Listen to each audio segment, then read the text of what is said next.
going on, y'all? It's the Broad DJ with your boy DJ DCaso. We got my man on the phone, sandwich extraordinaire, 72 Impala lowrider owner, party rocker, heavy hitter, radio personality, and international DJ, hype man, and tour DJ for radio personality, Angie Martinez, Brooklyn's own DJ Big Ben. What's going on, family? Yo, what's poppin'? What's good? What's the deal, man? How you, man? Bro? I'm good, man. I can't complain. Thank God. I'm black. I'm free. Like I told you, man. I'm cooler. Yo, exactly, man. Shit.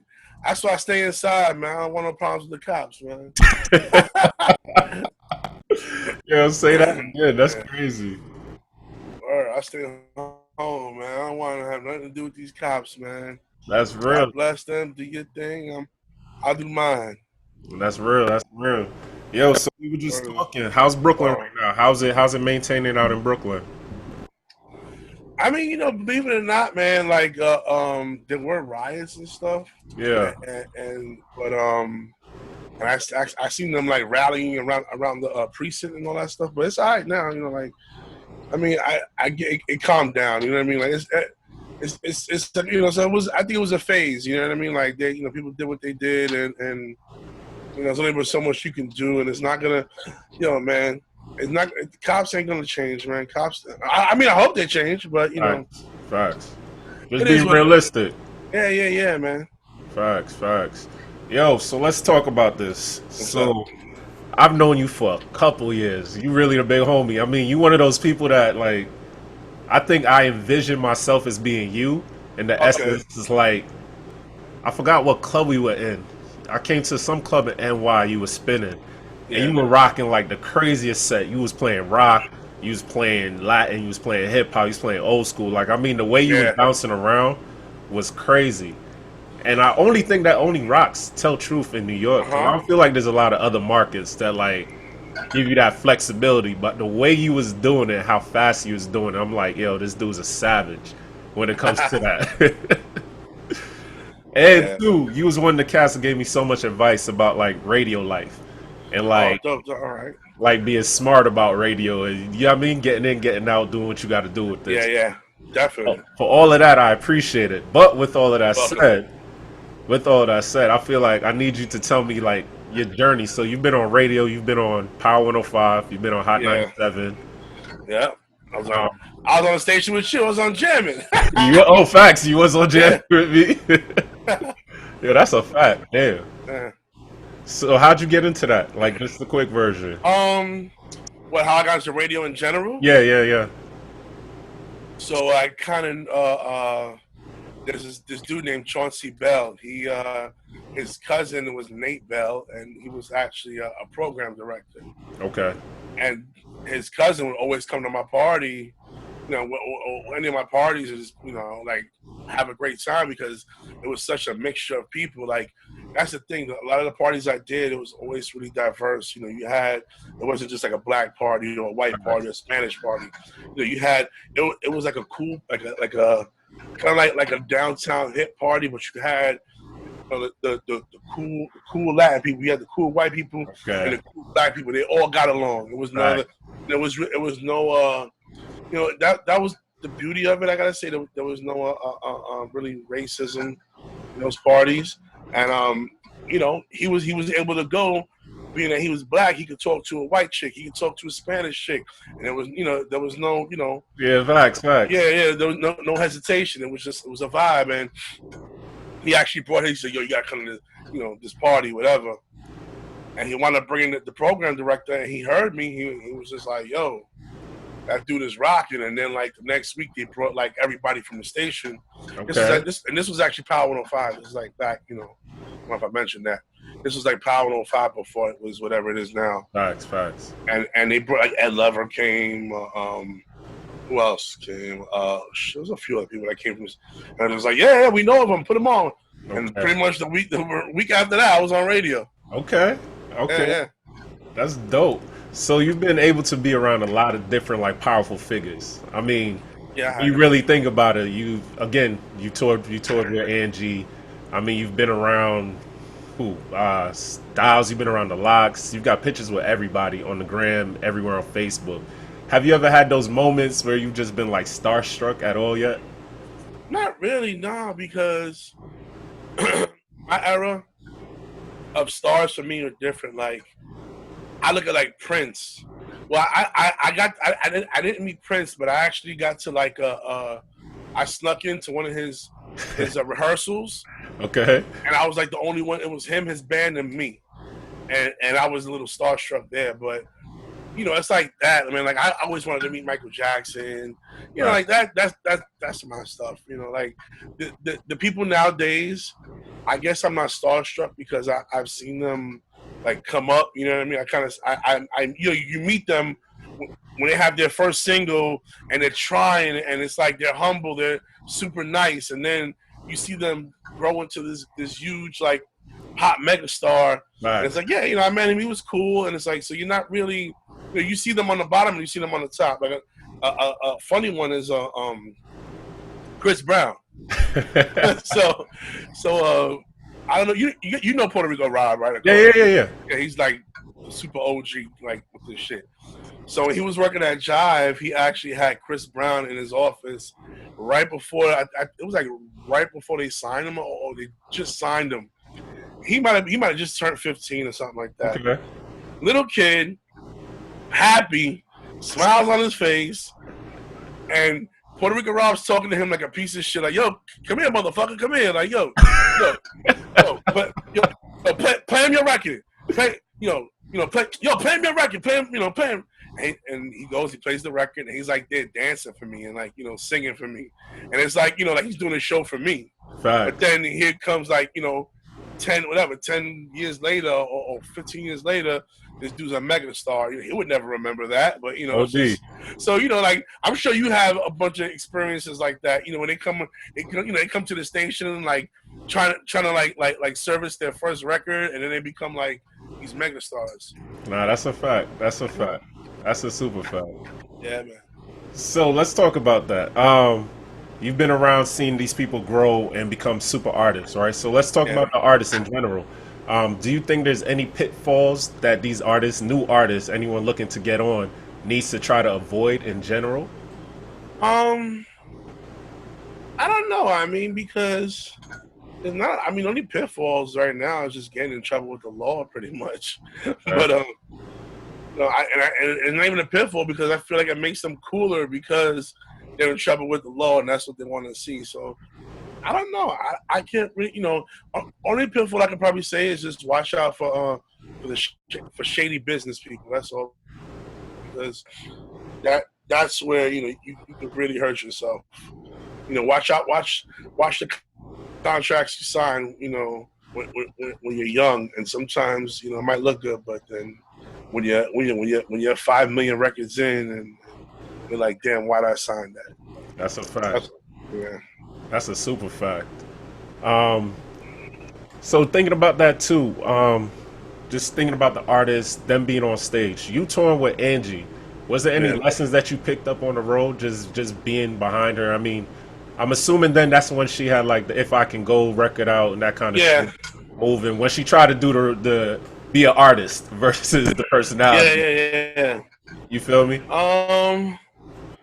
What did I learn? I mean, what I learned, and it really opened me up. I mean, I was traveling back then, but not like as to such diverse locations. Like, I was just traveling. It would just be Vegas, Miami, Puerto Rico, like to DJ. I wasn't really going to like in depth like Middle America. Whereas we haven't, we had like shows in like Texas and at that time it was like the whole chopped and screwed and a whole, it was like a whole different world. And you always kind of had like a little DJ set before the show. Facts. And you kind of had, like I had to learn pretty much whatever was hot for that state, or not even that state, like that town, like that. Like if we was in San Antonio, whatever was rocking in San Antonio wasn't really rocking in like Dallas. Okay. It's two different worlds, you know what I'm saying? So like the same thing in Arizona, the same, so like in San Francisco. So it made me be a little more diverse and try to understand, I guess, different markets. And also, I think I was in. We did jamming. I think back then we did the jamming. You know what? I gotta look. It has to be some sort of footage. We did the summer jam, which is Word? yeah, man. And you know Yeah. what? So that was no, I'm laughing because that was the first time I was ever really in front of like a real big crowd, like a huge crowd. Okay. And like, I was kind of like a hype man, and I was DJing, and I'm on the mic. And, you ever like I got so nervous, and I'm screaming on the mic that like I exerted like all of my energy, and I almost blacked out. I just couldn't. I didn't see nothing. I could just hear stuff. Yeah. So I'm DJing, and I'm nervous, and it's just like I blacked out, and it's just like I still feel the turntables. I still hear everything. I know, I mean, the mixer by heart. Facts. So like, and I play with actual vinyl. I'm not playing. It's like vinyl. Like I'm playing her instrumental. So it's like real. It's actually really doing the show. So it's just hilarious. I just never. I remember just screaming. Like doing some lyrics and fucking blacking out, almost fainting, like feeling that feeling, like, but then like. I caught myself. Yo, can you talk to like? Are there any moments that you remember where it's like, yo, I still get those butterflies? So you said that first gig, that first Angie gig, you had those butterflies. Do you still get butterflies, yo? Nah. At all? Nah. There's no gigs outside, because I mean, you play in Dubai, Greece, outside the country, inside the country. You've done what, 5,000 plus crowds? There's nothing anymore. Yeah. You know what it is? It's because when I'm stepping into a situation, I already assessed it. I already know what's going on. Like, like the beauty. You know what the beauty of it is that I have openers. So when you have an opener, that's like the cheat code, because he's gonna play something that he's gonna play a few records that they want to hear that are popping because he wants to shine. And he's trying to get that shine, but then again, he doesn't know. He's giving me all the answers. So I'm like, all right, that's what's popping. Oh, so if they like that, they definitely like this. And then it doesn't matter. From there, I can just go off on whatever I do.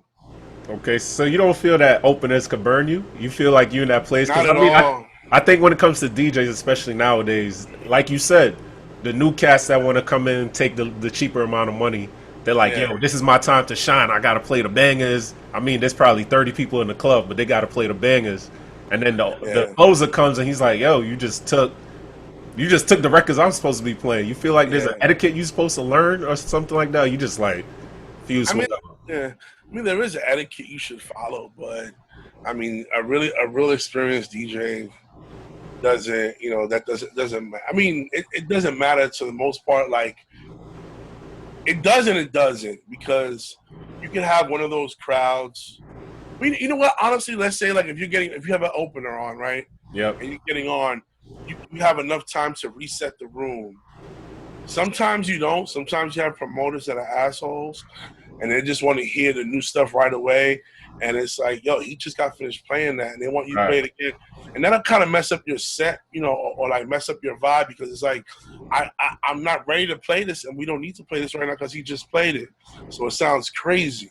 Facts. But of course, they don't understand that. They don't understand, that's another reason why, like, I kind of pick and choose where I play, because I'm not trying to be under that scrutiny. Like for me now, like if you're hiring me to do what I do, not to do what you want me to do. So, I'm A-okay, man. So it's like if I gotta get on and play with the opener just played, because I'm not doing that. I'd rather just walk off and but depending on what the circumstances are, because sometimes he just played it, there's nobody there. You play a few records, and then you kind of like reset again, and certain instances you can get away with it, but like if it's like a packed crowd and you just got finished playing a bunch of Migos shit, and you get on. He's like, play it again. I'm like, nah, man, I'm not doing that. I'd rather I'll just return your money, man.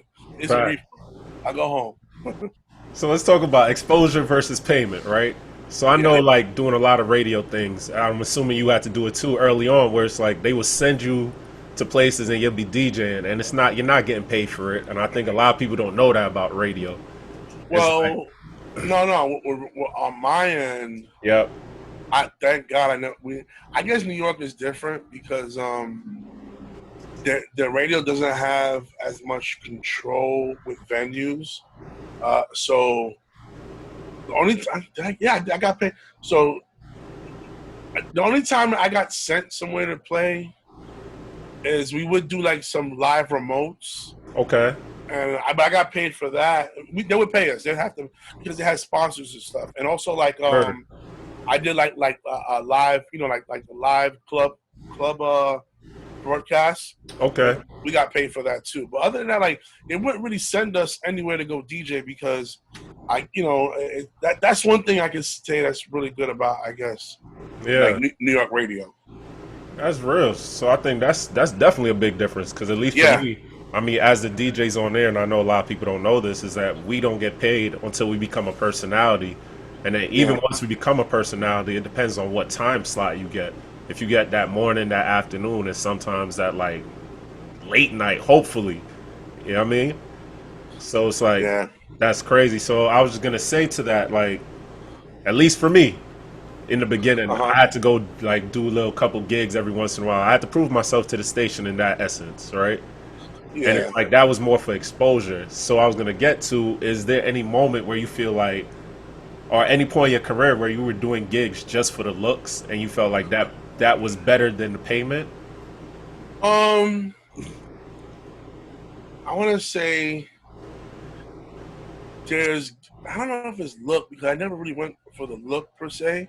Okay.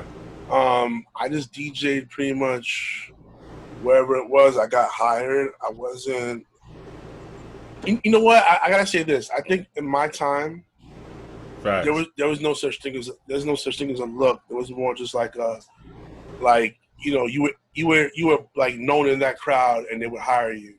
Okay. And they weren't really taking advantage of DJs up until I want to say like 20, like I said like 2011, 2000, not even like 2014, 13.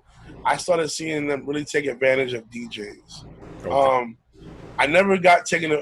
Only one time. The one thing I did do when I got my first manager, her name was Jessica Rosenblum.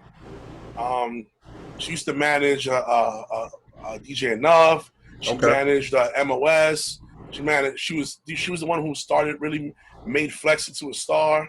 So when she was managing me, the only thing I did do, she had a party, and it was like an after work event, and I kind of had to prove myself to her that I wanted to work with her. Okay. And I had to do her after work event for free, or it was like $150 or something. Facts. And it was just kind of like her way of making me pay dues. So it wasn't really like a look. It was just paying dues to work with her. But then when I got to work with her, she really like took me to like a whole different plateau. Okay. And I was making this, and that's when like I started making like really big money. Word. So I guess for the new DJs, do you feel like there's any reasons they should be doing things for exposure, or should they always be getting paid? You should always be getting paid, man, unless it's a friend, a real friend or something, and you're like helping them out. You know what I mean? Because you're providing a service, whether you gotta remember at the end of the day, the promoters always make you money, whether whether or not there's no favors, because he's making the same amount of money. Fast. So you going for that look, you're putting more money in the promoter's pocket, but meanwhile you're the one doing all the work.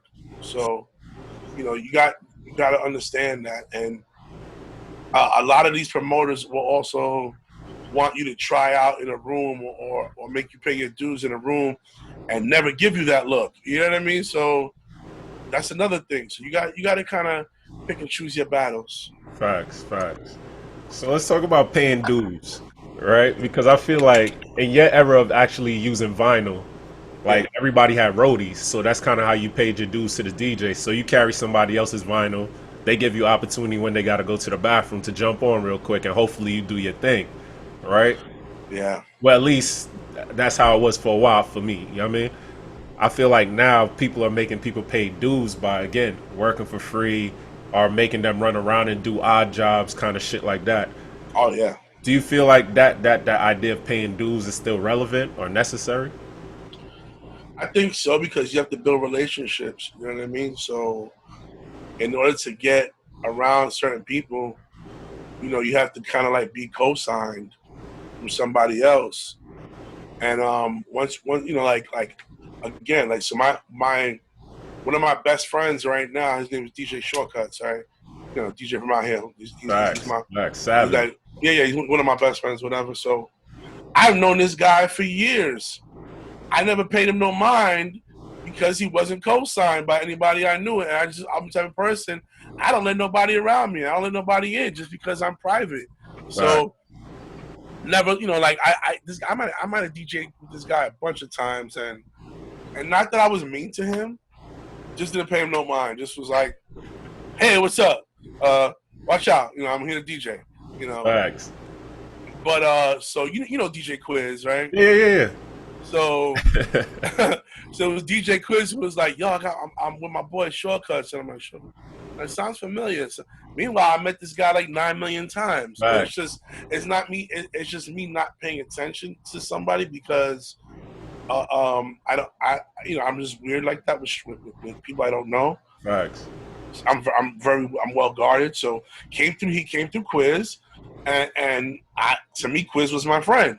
I know Quiz. Quiz was my guy. So I was like, oh, okay. So then I got really close with Shortcuts, and they became like one of my best friends. So it's like, it's just weird, like how you could, so that's like kind of like paying dues, where like if you if you come up to somebody you don't know or don't know you, they're not gonna really pay you any mind because they don't know you. You're a stranger. But if you're introduced by somebody they know, then they'll take heed and they'll give you that avenue. And then warm up to you type situation. Yeah, Facts. that's how it works, So Facts. it is good to pay, to pay your dues, and it's not working for free. It's working to learn. Like because you can't pay for these lessons anyway. That's that's a gem right there. That's a fact. Yeah, man. That's a super fact. Yo, Exactly. I feel like a lot of cats think like the natural progression of DJing is like DJing in your bedroom, hopefully get into the clubs, then get into the radio. Yeah. I know that you have a different, like a love-hate relationship with radio. Yeah.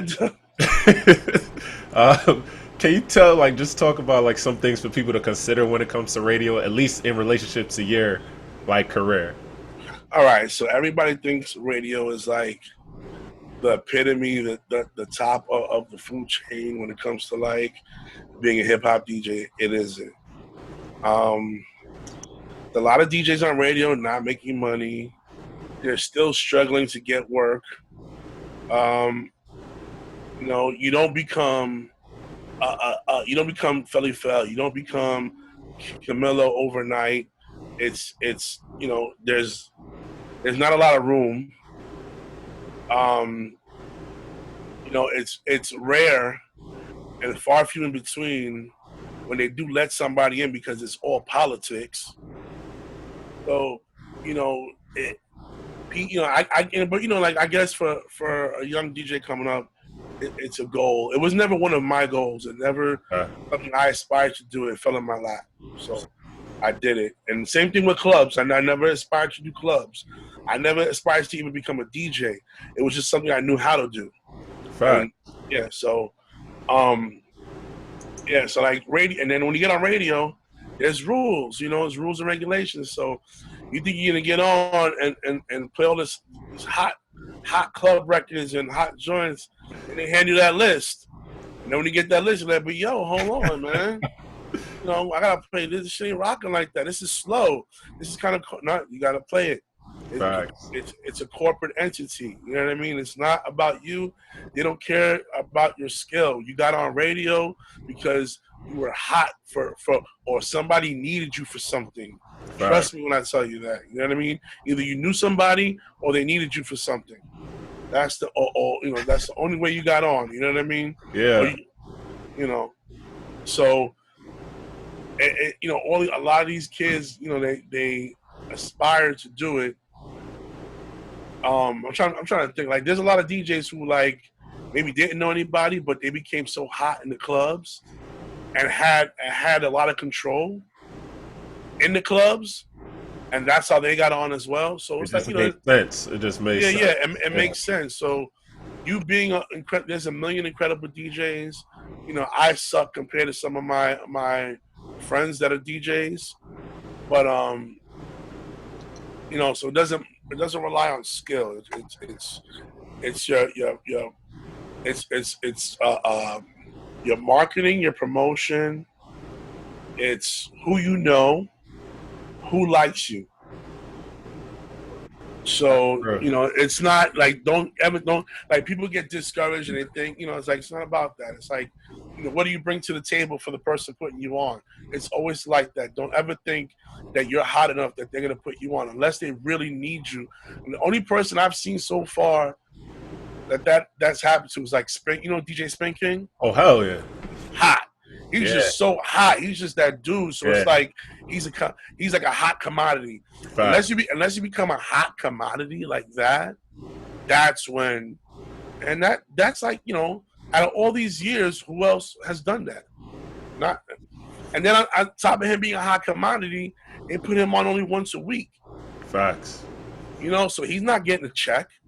Yeah. So you have to think about everything. You have to really think about what it is that you want out of radio. One thing that's good with radio is you're able to get these relationships with artists that would never look your way, but they want to be your friend because you can play their record. So, but you can get stuff out of that too. So it's like it's a gimme. You know what I mean? So but that's real talk though, because I feel like a lot of people are just. Everybody's still caught up in the politics, so a lot of people are not telling the pure facts to it. You know what I mean? And that's the whole point to it. It's like I try to keep it as funky as possible. Everyone I'm talking to, you know what I mean? Yeah, you have to. So when you're talking about that too, it's like we talk about relationships and somebody else helping you get to that next level. Do you feel like and you said with your management with Jess holding you down, she was the one that helped you to get that bigger bag. Yeah. Do you feel like management is necessary to start leveling up, or having somebody else to like talk for you is necessary, or you feel like you could do it, it's just going to take longer? I think it's always better to have someone talk for you, because at the end of the day, you're an artist. And I know when I had to deal on the business end and then go do the party, and if I felt a little salty on the business end, I'm going to feel salty doing the party. Facts. So I'm going to get there late. I'm just going to do my set and I'm going to leave. Versus if I had a manager and maybe I didn't know what the price was or what this person got paid, that person got paid, and the manager came and made it look good for me. Facts. You know what I mean? Like, to make me accept that money that I'm getting and be happy to get it, or get you more money. You know what I mean? Because and this way you don't have to battle back and forth begging to get that. But I want this much money. I want that. You should never have to beg, because you're an artist. You already bring something to the table. You bring your talent. You know what I mean? You bring your marketing. You bring your promotion. Right. So to have somebody to talk for you, there's no I in team, man. You need a team. That's real. How do you go about finding a manager? Is it something that you just like? Because I think that's something difficult in general, right? There's the cats that are gonna mess with you just because they see you as a bag, like an easy come up. Of course. Or there's gonna be your friends that you got to teach. Do you feel like how do you figure that out? Don't use your friend. Okay. Nothing against friends, but it's business. So Facts.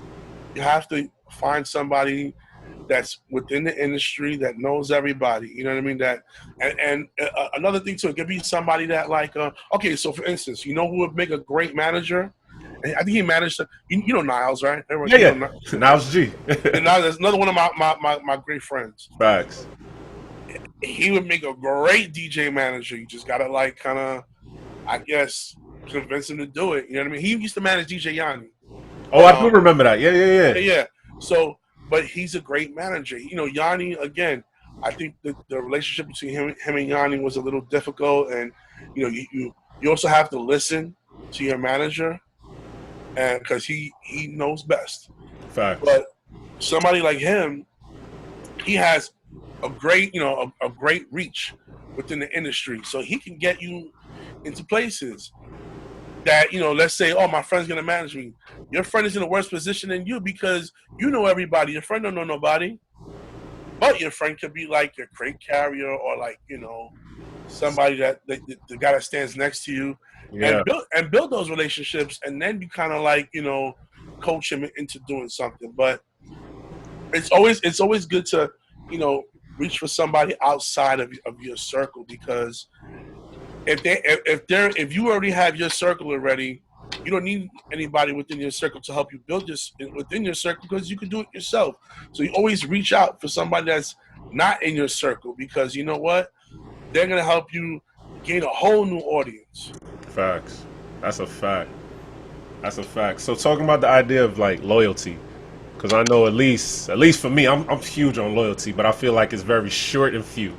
You know what I mean? There's no loyalty in this business, so you can't. Again, you got to take your relationships with a grain of salt. And that's what I So, was about to say. So being loyal to a job versus being loyal to friends, is there anything like any kind of things that you could hit somebody to? be loyal to a contract. Okay, that's real. That's it, man. Because you know what, a contract is binding. That's real. Everything else is just hearsay. That's real. That's real. Yo, Yeah. you talked about coming out here, because you jumped on stage. I forgot who was performing. I think it was Lil Wayne at Summer Jam out here, and you Uh-huh. jumped on the set real quick. I think you jumped on after Pup for like a short couple. I think he was probably on for like 6 minutes. Yeah, something But you like could see the difference between and with all due respect, you know what I mean? Not even, but I've always said New York DJs command energy and attention differently, just because we've had to in order to stand out in such a big city. Yeah. You feel me? When you're a big fish or a small fish in a big city, it don't really work that way. Yeah, it doesn't. You feel me? So I seen the way that you just threw records together and the way the crowd just went crazy. Is that something that you like pre-plan? Not necessarily that you pre-plan your sets, but it's like you're like, nah, all right, I'm gonna play 30 seconds of this, 30 seconds of this, 30 seconds of this, just because you've done it for so long and you're gonna do it back to back, or is it you still jumping through crates and things? Well, shout out to Pup Dog. First of all, who gave me the opportunity to even like touch that stage, man. All right, But another dude I love, Pup Dog. I love him to death, man. Really good friend of mine, and he gave me. I'm not I gotta call him, but for me, it's just like I don't know. It's weird. Like I guess playing in the club, a concert is one big club. Everybody's at a party, so and you kind of just want to move a little faster. When you're in a club, you got to remember, like, it's a little more laid back than a concert. A concert, you want action, you want it now, you want it fast because you're watching. So you have to, therefore, play the records faster. Therefore, you're playing it like you're back to back. You're you're trying to move as fast as you can. yeah, Versus a club, you could do that, but you also got to let records play, because they're at the venue to hear the music, to enjoy their favorite songs, and meet people. facts, facts, But at a concert, the artists are there to play the songs. You're there to move fast. You're there to like excite them. So how can you excite them? By playing like every hook or every like dope beat known to man in like 7 minutes. facts, facts, facts. So that's all it is, man. And it's like how I don't know how I came up with it. I don't know, it's in my head already. I don't know, it's weird, man. Like I'm always I'm always 5 records ahead. You know, no matter what. Like whatever's playing, I know it's coming 5 records. You know, so I can't. I don't know. I guess it's just training. You a super organized like DJ when it comes to putting your music in crates, or is it literally you're just like, yo, I like that song. This song works with this, and your brain is just like that at this point. Yeah, it's a little of both. So all the new stuff, Yeah. I'll put in the crate because I really don't. You know, it's not like the new stuff. I don't vibe. Not that I don't vibe. Not that I don't vibe with it, but it's like for me, it's not. It's still foreign to me. You know what I mean? Like my music was like anything from like 2000, like I said like 2003 and under. Like it's stuff that I could like blast off. Not even more wrong. Shit, bullshit. Even I want to say even like 2010. Like let's say 2010. Okay. Right. I could blast all that stuff off the top of the head. Pause. Like I already know. Like I know those records inside and out. Versus like a lot of the newer stuff that comes out, like I'm old, man. I'm not jamming to Fivio Foreign. I'm not jamming to fucking 6ix9ine. I'm not jamming to, like that's not my shit. It sounds dope. I think it's dope. I think it all sounds great. Yeah. But I don't per se. I don't feel it the way I felt the other music. You know what I mean? So like that music I have to have in a crate because I have to like I'll forget songs. That's real. But all the older stuff, I don't really need it in the crate. Like I might play out of, if I do a party, I might play out of 3 crates tops. Okay, that's crazy. I have like a reggaeton crate. I have a trap crate, and what else? I have that and I have a trap reggae crate. And I have like an opening crate, like an opening stuff, like older records that really worked in the party that I might forget, or like if I want to just like switch it up. Facts. So yeah, like 4. I want to say like 4 crates tops. Well, that's not bad. What would you say is the difference between confidence and cockiness? Confidence is when you have skill. Cockiness is when you think you have skill, but you suck. Yeah, so how do you want an artist to approach you, right? So you a man that's connected. If an artist were to approach you to try to either get a look as far as you playing a record or something like that, what is the proper approach to that? Because I think that's why I asked you about the confidence and cockiness thing. I mean, honestly, so I don't know. I don't even know if I like an artist to come up to me unless they're known to ask me to play a record, because it depends on the situation. Like on radio, you could break records. So if I'm on radio at that time and you come to me with something new, then yeah, let's talk. But if I'm in the club, man, don't even bother. Don't even play yourself. Like yeah, because you got to think about it, man. When you're in the club, if somebody goes on a record you don't know, what's the first thing you do? Everybody gonna say fuck the DJ. There you go. And I'm not playing this one record to make you and your 5 friends happy, because it's not about you and your 5 friends. It's about the 500 people that are in the room. Yeah. So the 495 people don't know that song, so it's not getting played. Sorry, no hate. It's business. It's work. That's real. So you don't feel like the clubs is the time to be breaking records? Oh no, not at all. That's real. You know what? Bring it to the strip club. That it can work in the strip club, because remember, again, people are there listening to music, and what's the main thing in the strip club? That's people dancing, shorties. There you go. So it's not the music. The music is not the main focus. So if you hear something new, you be like, oh, all right, that shit is cool. And you're watching some titties or ass, you're like, oh yeah. And that song's coming on, you're like, okay, that shit is dope. You know what? Yeah, man. Matter of fact, whatever. Like, and next time you hear it, if you ever do hear it in the club, you kind of remember, like, yeah, that shit was dope last time I heard it. Yeah, okay, I know this record, but it has to start somewhere. It can never. And to all artists, a record does not start in the club. Do not bother the DJ. The DJ is trying to do a job. Trying to service the people, not you. Not that your 5 friends do not matter. Remember that. You know what I'm saying? Yo, so we in the time of cancel culture, right? Yeah. So right now, I don't know if it's legit at this point, but we're supposed to be canceling Tory Lanez. 6ix9ine is canceled. I mean, we supposed to cancel R. Kelly.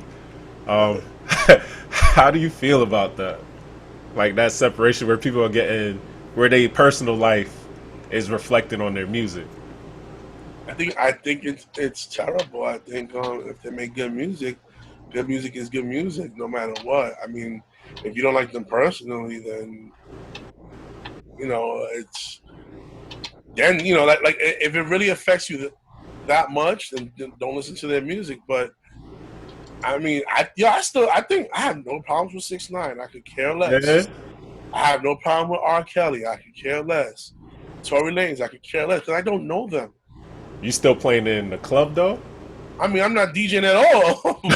But the only thing, look, the only thing I didn't play was I didn't play R. Kelly because, well, I would play like Fiesta or something like that, but I never even played like Jay-Z's verse. Or I was never a big. The only record I would play, this is years ago, was like the Step record, the Step, Side, and that's like I don't know how many years ago I was playing that record. I feel like R. Kelly is so irrelevant in the club that it didn't matter. But Facts. as far as 6ix9ine, everybody thinks they're a gangster and they're not snitches and they don't want to hear 6ix9ine. So I can't even play it. You know what I mean? Like, Yeah. and that it's just that people just. I think it's terrible, man. I think if you like the, I think it's okay to like the music. I think just if you don't like the person, just don't like the person, don't support them. Whatever. Don't buy. Well, you're not buying their records anyway. You're just streaming it or whatever. So if it bothers you that much, don't stream it. You shouldn't look at that because you know what? That's their personal life. That's their personal situation. What Tory Lanez did, I think Tory Lanez is a dick. Like I met him. I think he's a little dick. You know what I mean? But he got great music. You do got great music. And I like his music. Hey, man, I like your music. I think you're a dickhead, but I'll play it.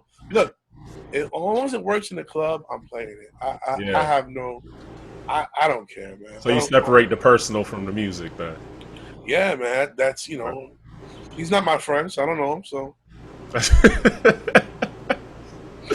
Yeah, that's real. Let's talk finances real quick, right? And this is gonna be a multi-part. At what point should a DJ or an artist start requesting more money?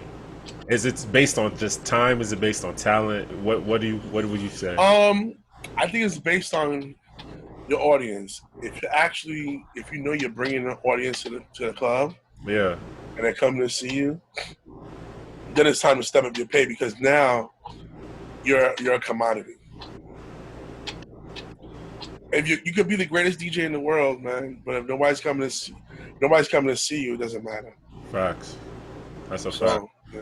That's a fact. Now, how you been able to like keep everything together during Corona? I mean, the fact that we ain't outside. I know you. I consider you to be someone that definitely takes care of your money because I found out that you used to have a bodega back in the days. You feel me? So I know you a man that takes care of your money. How you kind of keeping yourself situated during this time? Is it just you kept saving, like you had the right bags? What was it? For me, I've always invested. I invested in real estate. I always did that. I've done that since I started when I was 26. Damn. So I always did real estate. I started doing credit repair with my cousin about 3 years ago, and I never really promoted it until now because I was making money, but it was a different way. It was kind of like we were working with a mortgage company. Okay. So it was a little more. I want to say, wasn't advertised. Word. So now I've been advertising it, and that's I get paid doing that. I fix people's credit. I give them credit advice. I help them get personal loans. I show them where to go to get personal loans. And it's something I've always dealt with like finances. So Okay. thank God I'm lucky, man. I'm really lucky when it comes to that. And I feel like the credit repair now is a recession-proof and pandemic-proof business because No matter what, you need good credit to do anything in life. Unless you just want to sit stagnant and not grow, Facts. then you don't need credit. But if you want to do anything, you got to get an apartment, a car, uh, a loan. You want to buy a house, whatever it is, you will need credit, and you have to come see me. Yeah, that's crazy because I think a lot of people think about you start DJing, you probably gonna be DJing forever, or you're gonna be living the Jazzy Jeff life where you know what I mean. I think Yeah, Jazz is in his 50s or whatever, and he's still yeah. touching the road. Uh, so Uh-huh. at what point were you like, yo, I love DJing, I love what I do, and you still a savage at it, but it's like it's time to transition. What was that moment for you? Well, pretty much it was this year. It was funny because I actually stopped uh, calling promoters as of like December. That December that passed, I was Yeah, just like, I'm only taking gigs where I'm requested. So if they call me, then I'll take it. But I wasn't reaching out to any promoters trying to fill my calendar, and I was starting to focus more on my financial stuff. word. And yeah, I was just DJing pretty much.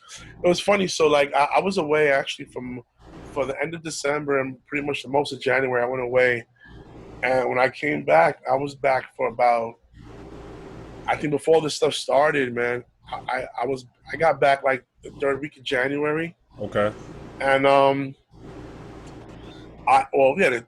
third week, and I just kind of like had weekends. I just DJed weekends and one Saturday a month and one Thursday a month, and that's pretty much it. I was cool with that. You know, I think if it ever does go back to whatever it is, I could do once a week or something. yeah, yeah, yeah. You know, like I'm not at this point. You know, I'm lucky to say I'm not doing it for the money. I'm doing it because actually just for the sport of it. Facts, facts, facts. That's real. Yo, I gotta ask you this funny question though, because So, every time anything I've listened to, you have a crazy relationship with crackheads, oh right? yeah, He said, yeah, yeah. From yeah. Brooklyn, man, from Brooklyn. He said, yeah, yeah. So I know that you used to get a lot of your fits, your vinyl, your speakers, all that from crackheads. It was just one of those situations where it worked out, or you was always in the right place, or you knew where to go.